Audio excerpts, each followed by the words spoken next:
estou convencido que o maior segredo para uma vida feliz e plena é aprender a amar o seu destino, amar a sua vida do jeito que ela é. Isso é essencial porque vai te levar a uma transcendência emocional que dificilmente você alcançaria de qualquer outra forma. É amar a vida apesar das dores, das situações de desgraça, dos temores, das inseguranças. É amar a vida. No início do século XIX, o Nietzsche ele fez um experimento mental bem interessante que está muito alinhado com o pensamento estoico. E esse experimento tinha por objetivo determinar o grau em que a nossa vontade individual está alinhada com a vontade do mundo. Então, ele fez o seguinte questionamento, o seguinte exercício mental. Se durante uma noite, no final da sua vida, um demônio chegasse e falasse o seguinte: você vai ter que viver mais uma vez essa vida inteira de novo. Isso te causaria alegria ou desespero? Ele dá uma resposta para isso. Por que ele está querendo saber esse exercício? É no capítulo do S. Homo. Eu nunca sei pronunciar esse nome dos livros dele. Num do capítulo do S. Homo, o nome do capítulo é maravilhoso, é porque sou tão inteligente. Ele fala o seguinte: minha fórmula para a grandeza em um ser humano é o amor fati, o amor ao destino. Que não se queira nada que seja diferente. Que não se queira que nada seja diferente. Nem para frente, nem para trás, nem para toda a eternidade. Não apenas suportar o que é necessário suportar, muito menos escondê-lo, mas amá-lo. É engraçado que no Albert Camus ele fez um ensaio sobre Sísifo e ele fala um pouquinho sobre essa história grega. Qual é a história de Sísifo? Sísifo ele foi condenado porque ele desafiou os deuses a passar a eternidade rolando uma pedra gigantesca do fundo até o alto de um morro. E quando ele chega aqui, ele solta a pedra rola de novo lá para baixo e ele precisa fazer isso durante toda a eternidade. Ele nunca vai ter nada para fazer diferente do que rolar essa pedra para o alto e ver ela descendo no final do dia e ele tendo que fazer tudo isso. Então, é uma tarefa sem sentido. E aparentemente desesperadora para qualquer um. Só que o Camus ele fala o seguinte: a luta até o topo da montanha é suficiente para encher o coração de um homem de satisfação. Nós precisamos imaginar Sísifo feliz. Não é a tarefa em si, mas é o esforço que você empreende na tarefa, a satisfação enquanto você está realizando essa tarefa. Ele consegue te dar felicidade tal que você aprende a amar a sua vida. Você não precisa que ela seja diferente para amá-la. É fazendo isso que você finalmente encontra a realização necessária. Nós falamos muito sobre propósito, só que o que a gente não entende é que não necessariamente propósito é um estado do que fazer, mas de ser. É encontrar satisfação em pequenos momentos do dia que você fala: vale a pena a vida. Eu entendo que nós somos imperfeitos, somos seres humanos imperfeitos, e a gente tende a fugir das situações de dor da nossa vida. Mas esse é um dos maiores erros que a gente pode ter.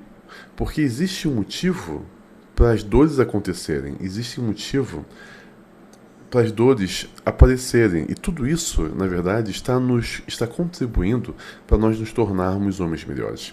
O Marco Aurélio ele escreve um pequeno texto que eu vou ler aqui para vocês, que é maravilhoso sobre essa questão, sobre como os estoicos precisam responder às dores da vida. Ele fala o seguinte: sempre que você sofrer alguma dor, tenha em mente que não é nada para se envergonhar e que isso não pode degradar sua inteligência orientadora, nem impedi-la de agir racionalmente e para o bem comum. E na maioria dos casos, você deve ser ajudado pelo ditado de Epicuro, que a dor nunca é insuportável ou interminável. Então você pode se lembrar desses limites e não adicioná-los à sua imaginação. Lembre-se também de que muitos aborrecimentos comuns são dores disfarçadas, como a sonolência, febre ou perda de apetite. Quando elas começam a te derrubar, diga a si mesmo que você está cedendo à dor. Tem uma história, um fato real que aconteceu, não se é fato real, que aconteceu com Churchill, que eu quero compartilhar aqui com vocês, que eu acho que vai dar uma nova perspectiva sobre essa questão.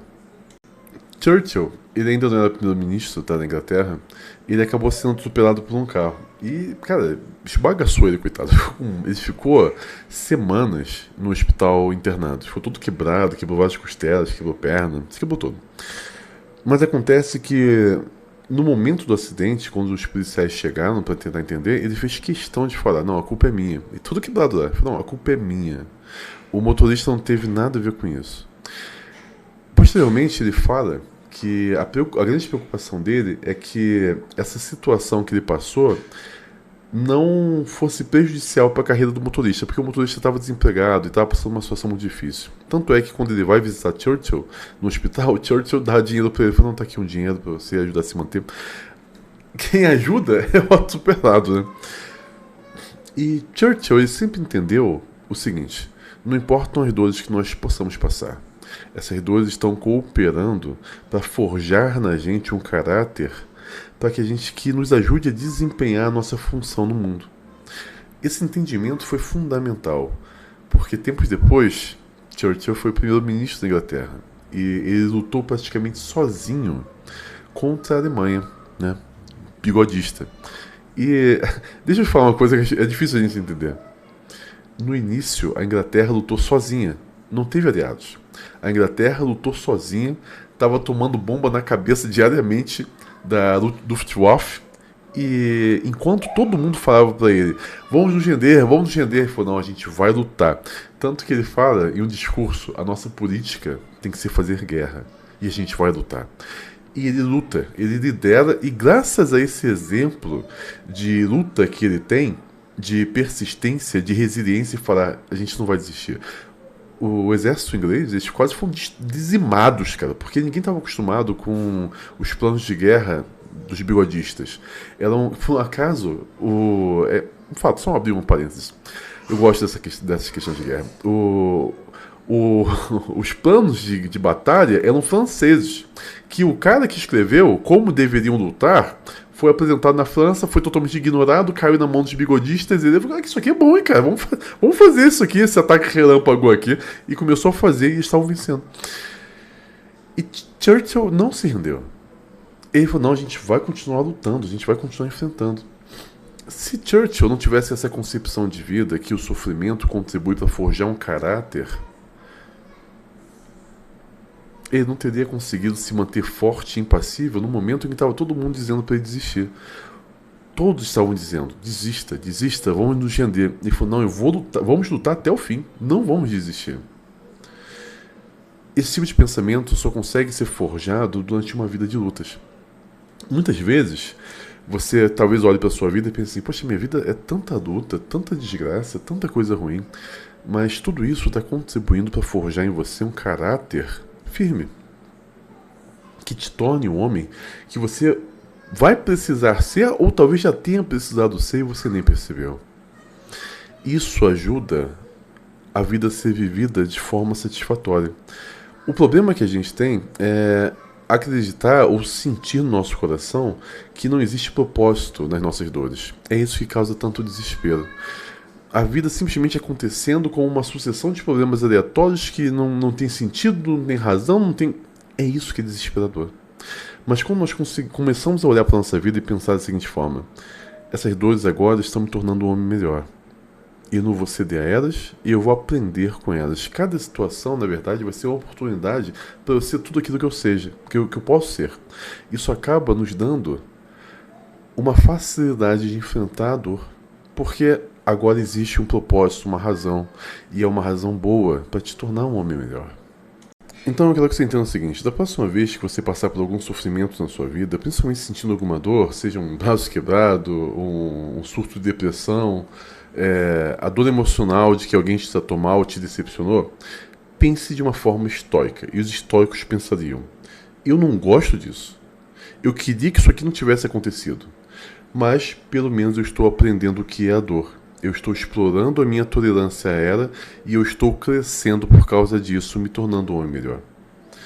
A última coisa que a gente tem que adicionar a essa equação é a amargura, culpa ou raiva. A raiva é uma das piores coisas, a raiva mal direcionada é uma das piores coisas que a gente poderia sentir na vida, como Sêneca nos diz. Marco Aurélio fala que sentir raiva descontrolada é a coisa menos viril que você pode ter. Porque a raiva nos distrai da oportunidade. Ela também nos priva da educação que a gente pode obter naquele momento de dor. Existe motivo para sua dor. É interessante que a Bíblia fala uma questão. Você não precisa acreditar na Bíblia como um livro de fé, mas filosoficamente é um ótimo livro também.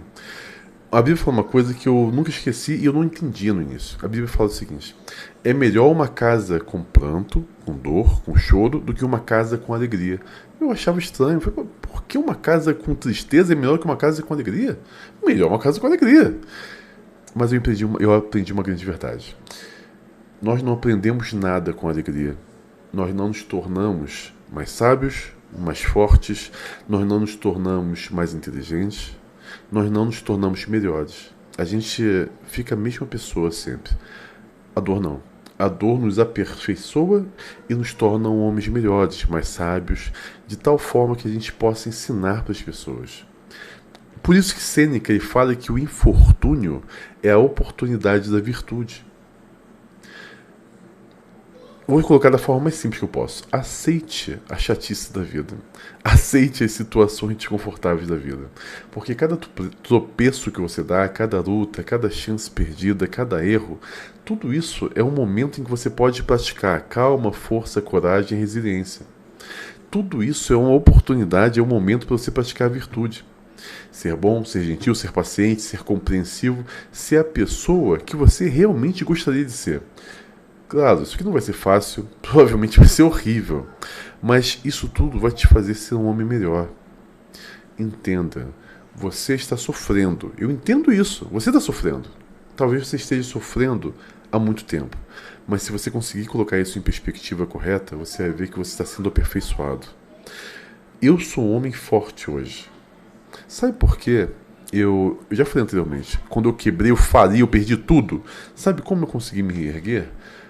Foi pela experiência de todas as dores que eu tive da minha vida anteriormente. Os abandonos, as tristezas, as pessoas que me chamaram de fracassado, tudo isso que eu passei desenvolveu em mim uma resiliência muito forte. Então, quando eu perdi tudo, eu olhei para a situação e falei, eu vou tentar mais uma vez. Eu não vou desistir. Eu vou enfrentar mais uma vez isso aqui. Eu vou para cima. E assim, todas aquelas dores foram fundamentais para esse momento da minha vida. Talvez, se eu não tivesse passado por tanta dor na minha vida, eu ficaria perdido no momento do meu fracasso financeiro. Eu lembro de um rapaz, eu não tenho carro. Eu não tenho carro, não tenho prática de dirigir, mas eu sei fazer muitas coisas num carro. Se trocar pneu, por exemplo, todo mundo. É fácil, na verdade. Né? Mas um dia eu estava passando por uma situação e eu vi um rapaz que, por um acaso, ele tava todo de branco, ele devia fazer odontologia, estava com a namorada, o cara perdido, não sabia o que fazer, e o pneu estava murcho do carro, e o cara não sabia o que fazer. Eu falei, irmão, eu não conheci o cara, eu falei, irmão, foi mais quer ajuda para trocar o pneu, cara? Eu falei, quero, não sei o que, eu tô tentando falar com meu pai não consegue vir aqui me ajudar. Eu falei, é só um pneu, cara, vem cá, vou te ensinar como é que é. É assim, faz assim, assim, assado, bota aqui, pronto, trocamos. O cara não sabia trocar o pneu. E ele estava desesperado no meio do caminho chamando o pai dele. Porque ele precisava que o pai dele fosse até ele para trocar o pneu para ele. Esse cara já tinha mais de 20 e tantos anos. Provavelmente aquele carro foi o pai dele que deu. E não há nada de errado nisso. Tava com a namoradinha, com dinheiro que provavelmente o pai dava para ele sair. E a questão é, o cara entrou em desespero por uma coisa tão simples. Porque o pneu furou no meio da rua e não sabia andar. Não sabia o que fazer para consertar o pneu e se livrar. Isso é uma vida ruim. Isso foi uma vida que foi poupada de todas as dores. Foi poupada de todas as situações ruins. Mas que privou ele também de oportunidade de aprendizado. Ele é um cara que vai quebrar em qualquer situação difícil. Eu não tenho carro. Nunca tive carro. Mas eu sei fazer as coisas porque a vida me forçou a aprender. As situações que eu passo não me causam desespero, porque eu tenho uma experiência muito grande com dores. Eu sei que as dores que estão acontecendo não vão me destruir. Eu vou passar. Amanhã vai ser um novo dia. Eu vou me tornar um homem melhor. Eu vou sofrer, eu vou enfrentar e eu vou vencer. E depois eu vou estar pronto para uma nova aventura. Rapazes como esse se desesperam, entram em desespero. Como esse cara conseguiria? Espero que ele tenha mudado. Isso tem muitos anos, tem mais de 20 anos. Como esse rapaz conseguiria mudar? Ou melhor, como esse rapaz conseguiria ter uma família se ele se desespera por um simples pneu furado? Esse é o homem que você gostaria de ser? Um homem que é incapaz de ter agência sobre a própria vida? Eu tenho certeza que não. E é justamente isso que a vida está te fornecendo: força, resiliência, amor fati. Ame o seu destino. Ame a vida que você tem, mesmo com as dores, porque você é um homem que você deveria ser. Tamo junto.